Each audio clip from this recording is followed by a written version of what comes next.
এই জায়গায় একটু বসে নি, পায়ে ব্যথা করতেছে। আচ্ছা ঠিক আছে, আয় বয়। তবে একটা কথা কব, কি ক? এই যে তোর ডাক্তারের কাছে নিয়ে যাতি আসতি যে কষ্টটা হয়, তা বাপের কয়ে তো একটা গাড়ি কিনাতে পারলাম না।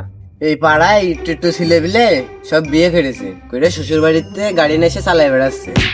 তা তোর বিয়ে করতে কি হয়? তুই বড় ভাই, তুই বিয়ে না করলে ছোট ভাই কি বিয়ে করতে পারে? তুই বিয়ে করতেছিস না বলে আমার বিয়েটাও হচ্ছে না। তুই বিয়ে করতে যাচ্ছিস না আমার বিয়ে করাচ্ছে? হট পাগল, আমি খোড়া টোড়া মানুষ, আমার কি কেউ মেয়ে দেয়? আরে খোড়াকে জানি খোড়া মেয়েও আছে। আচ্ছা আচ্ছা চল, নিজেদের মধ্যে ঝগড়া না করে বাড়ি যাই। আব্বার আব্বার কাছে যে কই যে হয় গাড়ি কিনে দেবে নাহলে বিয়ে দিয়ে দেবে। আচ্ছা চল।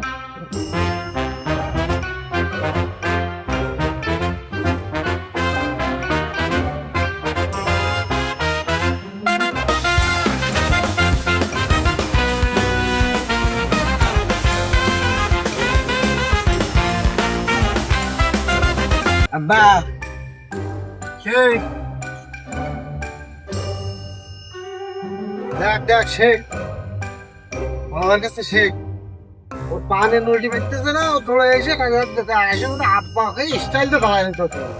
আচ্ছা বা বাদ দাও, আমি কি করছি শোনো। কি কি করবি ক? করছি যে ভাই 3 বেলা ডাক্তারের কাছে নিয়ে যেতে আসতে কষ্ট হয়ে যায়, তুমি তো গাড়ি কিনে দিচ্ছ না। ভাইয়ের বিয়ের বয়স হচ্ছে, এখন ভাইয়ের বিয়ে দিয়ে দাও নাহলে আমার বিয়ে দিয়ে দাও, যে কোনো একটা বিয়ে দিয়ে দাও। শ্বশুর বাড়িতে যৌতুক হিসেবে মোটরসাইকেল নিয়ে ভাই ডাক্তারের কাছে নিয়ে যাবা নি। গ্রামে একটু একটু ছেলে বেলে সব বিয়ে শাদী করেছে, শ্বশুর বাড়িতে মোটরসাইকেল নিয়ে ঘুরে বেড়াচ্ছে। তা আমাদেরও তো ইচ্ছা করে মোটরসাইকেলে উঠে ঘুরে বেড়াতে। ও সুমন্দি, তোমার 1 টাকা ইনকাম করার মুরুদ নেই, তুমি বিয়ে করবা? সুমন্দি কিছু না আগে বড় ছেলে দেখ, ওর ঠ্যাংটা ভেঙে গেছে, আইসে আমার হাতে কাজে হাত লাগাইছে। তুই কোনো একটা কাজে হাত লাগাইস, 1 টাকা ইনকাম করিস নে, বিয়ে মারতেছে। আব্বা তোমার কথাবার্তা গুলো হচ্ছে না, কেন? ওর সাথে কিরাম করে কথা খাবো? ওর সাথে এসে ভালো করে কথা করতে পারবো না আমি।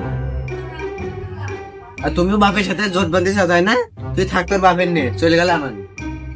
এই সুমন্দি, কি দিল ভাই? দাঁড়া তুই। আসলে আমরা যে ভিডিওটা বানিয়েছি এটা একটি শিক্ষণীয় ভিডিও।